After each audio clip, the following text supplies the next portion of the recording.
and today we're going to reveal 3 of the most common myths that are being sold to guitar players everywhere. Myths that are secretly wrecking your progress and stealing your confidence. So in the video today, we're not just only going to expose the lies, but we're also going to show you how to fix them. Hey, I put together a free myth-busting guide with a rhythm drill and a practice tracker that actually works. It's something I use with my own private students, and now it's yours.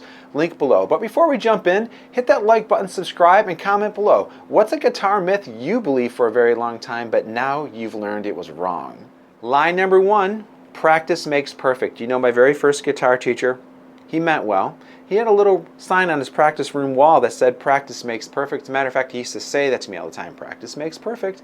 And I remember when I was about 12, when I was studying with this instructor, I decided to take the summer off of lessons. And I was really going to impress him when I returned in the fall, and I was going to learn this strum pattern that I had been struggling with as a new player. And that strum pattern was,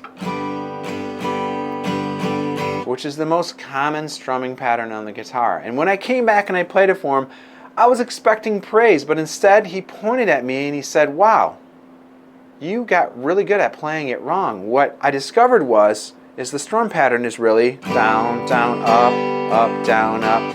And you know, everybody tells you that repetition leads to mastery, but what if you've been repeating something that's wrong and getting good at it? I spent the entire summer reinforcing a bad habit, and it took me twice as long to unlearn it. And that's when I learned practice doesn't make perfect, practice makes permanent. Perfect practice makes perfect. So how do we fix this? Well, instead of grinding for hours, focus on perfect reps. Make sure you get with a good instructor who's giving you good information, and that's how you rewire your hands the right way. Lie number 2, you're not a real musician unless you're learning to read music. You know, way back when I was a kid, I had a friend who started learning to play the guitar about the same time as me, but we had different instructors. His instructor insisted that he learn to read standard notation, while my instructor, he taught me learning tablature, and that was totally fine. You know, my friend would constantly hold it over my head, though, make me feel bad. You're not a real musician because you're learning to read tabs. That's cheating. But you know what? Truth is, I just wanted to play guitar, and tab got me there faster. My teacher's approach? Much smarter, brilliant. He motivated me by making sure I was learning songs quickly through tablature, but to make sure I wasn't deficient with rhythm and meter, he had me learn rhythm separately from pitch. We would constantly do rhythmic notation and rhythm studies on their own, separate from tablature, until we eventually combined them. It helped me realize that rhythm is more important than pitch in music. So how do we fix this? You want to separate your rhythm reading from your pitch early on. Don't neglect the tablature. Don't feel guilty because you're learning to read tabs. I still teach this way. I have students learning to read tablatures. At the same time, we're learning to read rhythms with a really good book called Rhythm Essentials by Justin Guitar. This way, students still learn about rhythm and meter alongside of learning songs quickly with tablature. It helps build real musical fluency without the discouragement. Lie number 3, you have to practice for hours to be good at the guitar.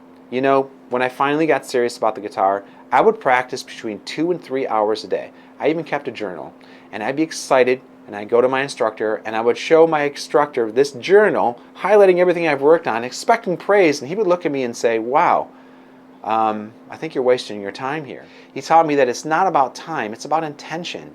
You need to have focused practice sessions, not long practice sessions. So how do we fix this? Well, definitely keep a journal and make sure that you spend 20 to 30 minutes with objective-driven focused practice. That means that you understand what you're trying to accomplish before you dive in, right? And then spend the rest of your practice time just playing and having fun and connecting with the reason why you started playing the instrument in the first place. And once you make this change, you're going to start to get really good really fast with less frustration. And just like that, 3 lies that have held guitarists back for years. And if any of them hit home with you, it's not your fault. But hey, now that you know the truth, you can finally move forward with purpose. And that's why I created a free myth-busting survival guide. It includes everything we talked about today, plus a rhythm drill and a daily practice tracker to help make sure that your time on the guitar actually helps you move forward. Grab it at my website, download it, print it off, and start practicing with purpose today. Thank you for watching, and see you in the next lesson.